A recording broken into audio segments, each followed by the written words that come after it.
From the CyberHub bunker and studio, you're tuning in to the CyberHub Podcast. And now for your host and CISO, James Azar.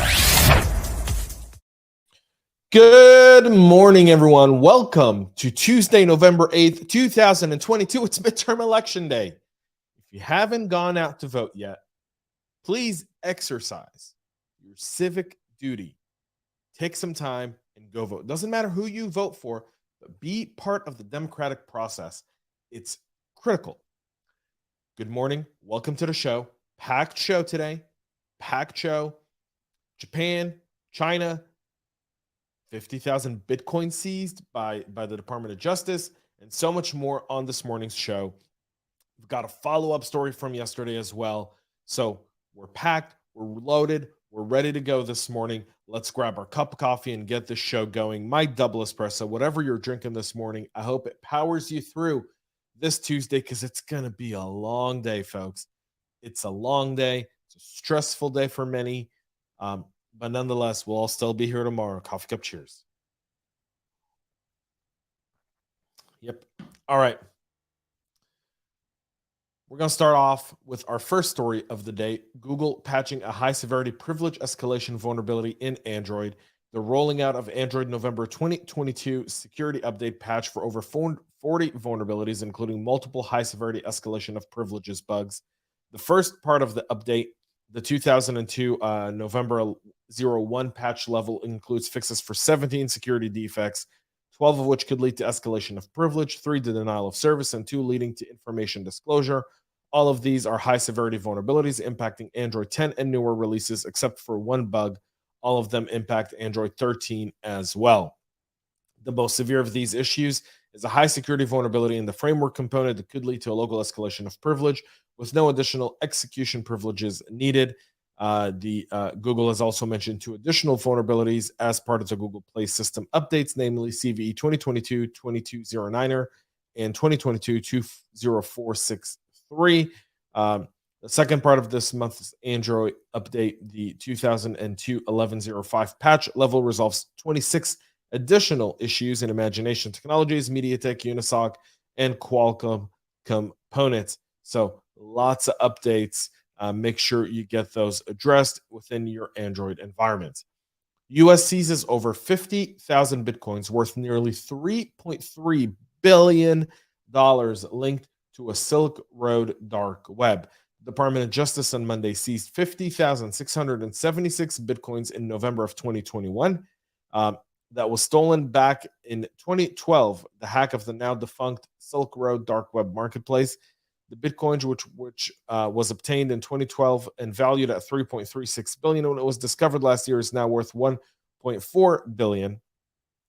Additional recovered were $661,900 in cash, 25 CISO coins with an approximate value of 174 Bitcoins, and gold and silver colored bars. It's also one of the largest cryptocurrency seizures to date, followed by the confiscation of the $3.36 billion worth of Bitcoins earlier this February, tied to the Bitfinex crypto exchange.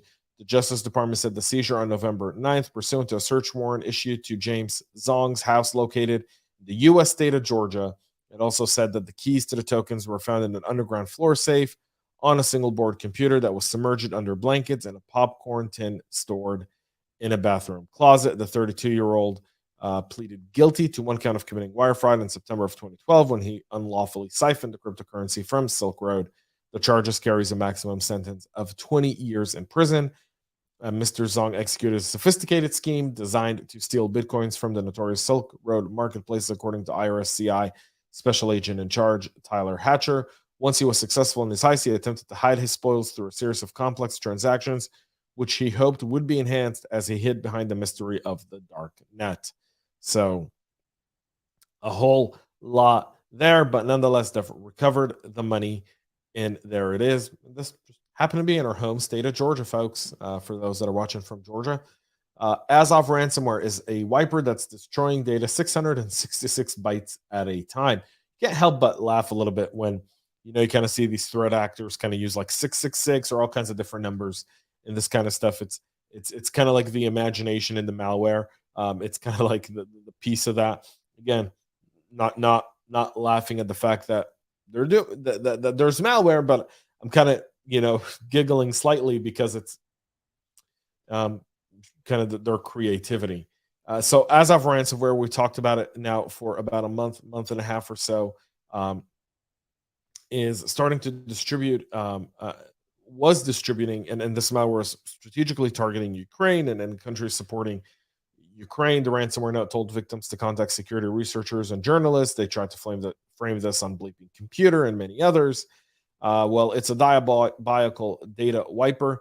The new destructive data wiper, manually crafted, it does overwriting and looping of 666 bytes of original data content. It's effective, fast, and unfortunately unrecoverable data wiper. So something to keep in mind. They're using this, and it's really is destructive.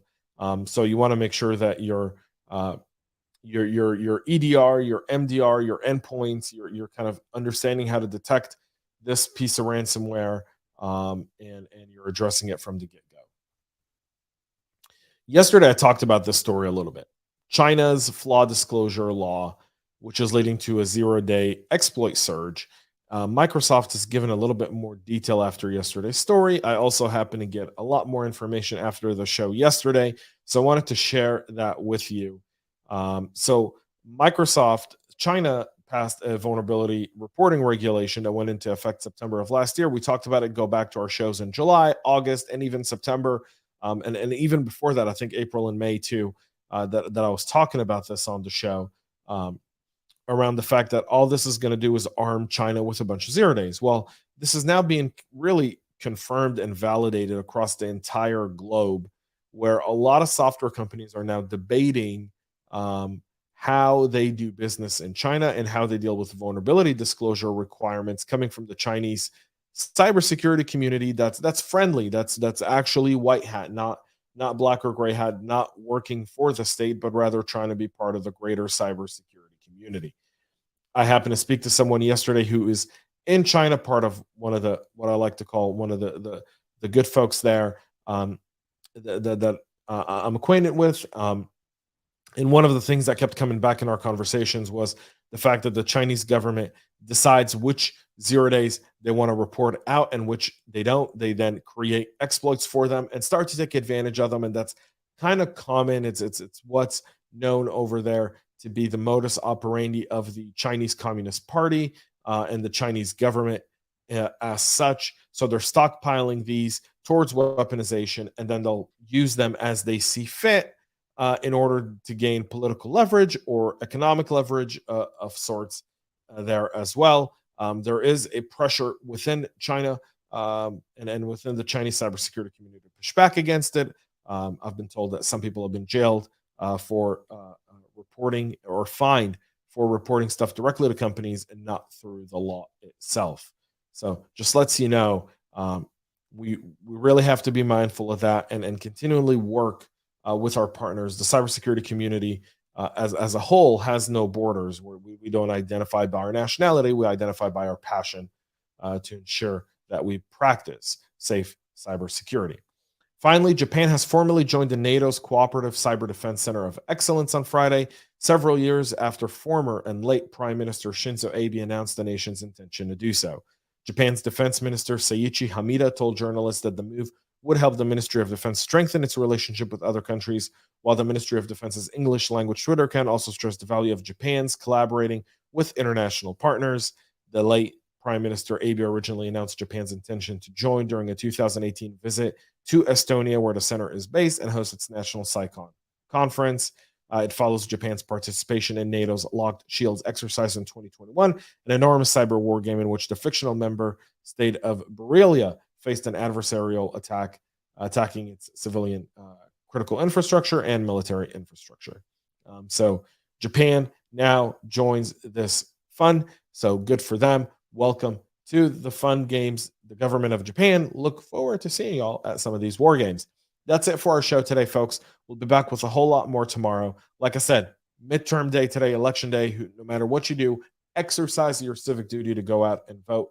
It's critical in a democracy that our voices are heard, whether win or lose, right? I mean, it's kind of like very one-sided. When one side wins or loses, people tend to go off the end. Most of the people I know are reasonable people. We vote. Whatever happens ends up happening. Majority rules. And so with that being said, go out, vote, enjoy the rest of your day. Enjoy this Tuesday. Most importantly, though, stay cyber safe. We love feedback, so make sure to connect with us on social media and subscribe to our podcast on your favorite podcast listening platform.